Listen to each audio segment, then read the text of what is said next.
Have you heard about the CREST form and you're wondering, what's this CREST form? What's the CREST form people are always going on about?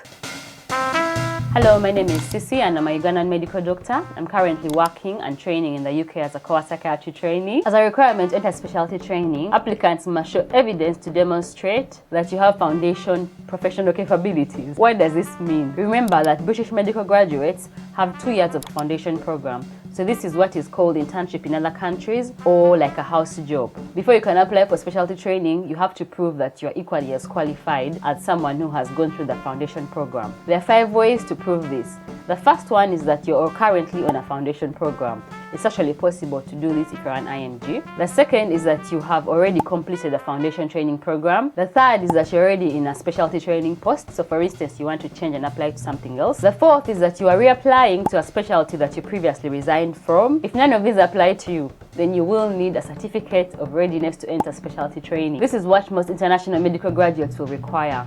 The only IMGs exempt from these are refugees, or if you're currently a WAST post. WAST is widening access to specialty training. If you're a WAST trainee, you will need a CREST form signed. It's just that at the time of applying, you don't have to have it signed. You must have the form signed by the time you start the training. So that's the advantage of that. So I was a WAST trainee and highly recommend that program. For this year, the CREST form 2021 is the only version that will be accepted. So previously there was the 2020 version, and then there was the 2019 and other versions before that. So at the time you're applying, make sure you check and see, because they might keep changing every year. This is a 10-page document that has the different capabilities that they expect a foundation year doctor to have achieved.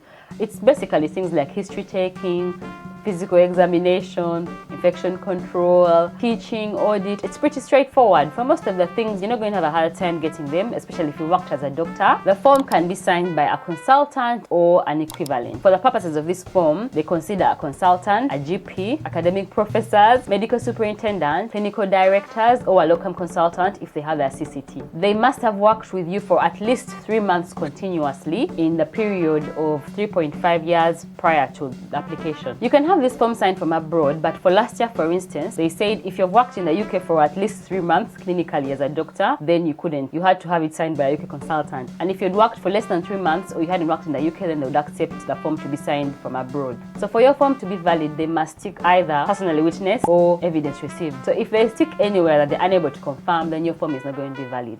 Sometimes it's hard for the consultant to have personally witnessed you or observed you doing every single thing on this form.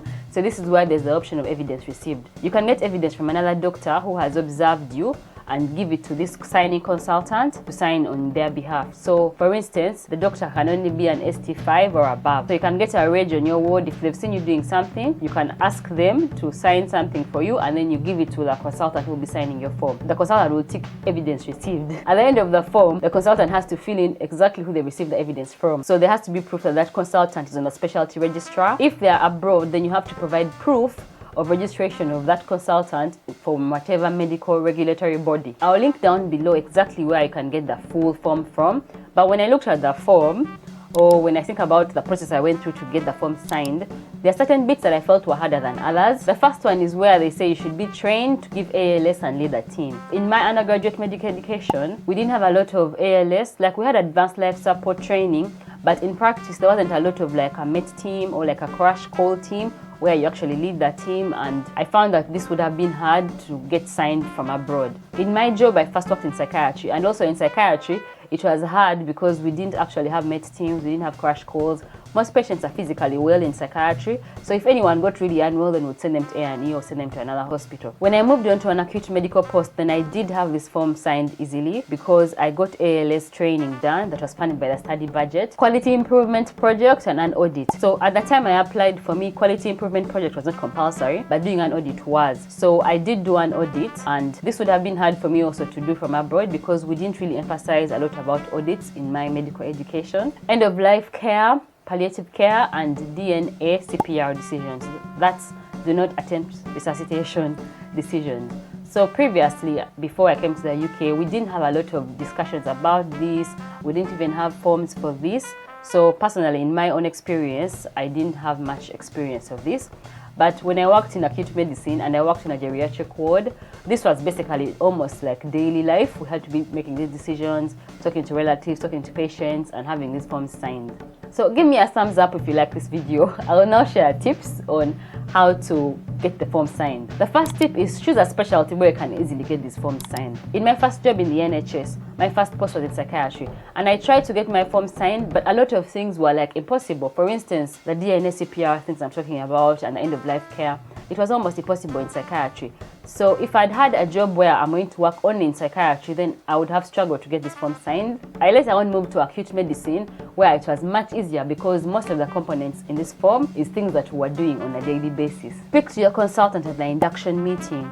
When you meet the consultant for the first time, go with the form. That's what I did. Go with the form, show them the form, and explain exactly what you need. So they'll be able to tell you what do they want you to do or what they need you to do in order to sign that form. So for instance, at the end of our rotation, there's one of my friends who was on a different ward who went to his consultant and asked the consultant to sign the form, and the consultant said he could not sign the form because he wanted him to have an online electronic portfolio, which if you're in a non-training job, this isn't compulsory, so we didn't have it, and so his form wasn't signed.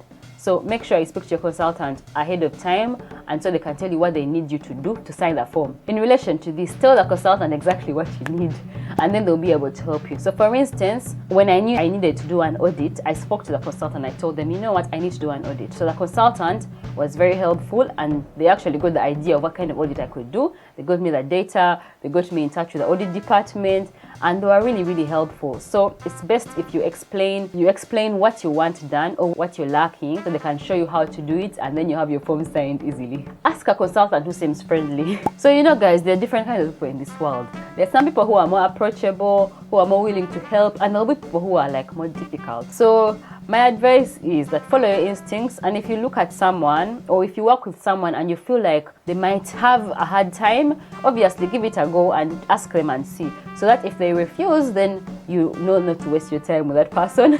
And then obviously you go and ask someone who seems more willing to help. Or there are people who have a history of helping junior doctors, so ask your colleagues and see who signed the form for you or who did you find more helpful, and then go with that. So that's it guys. So click here to see exactly what you need to do to apply to go into specialty training.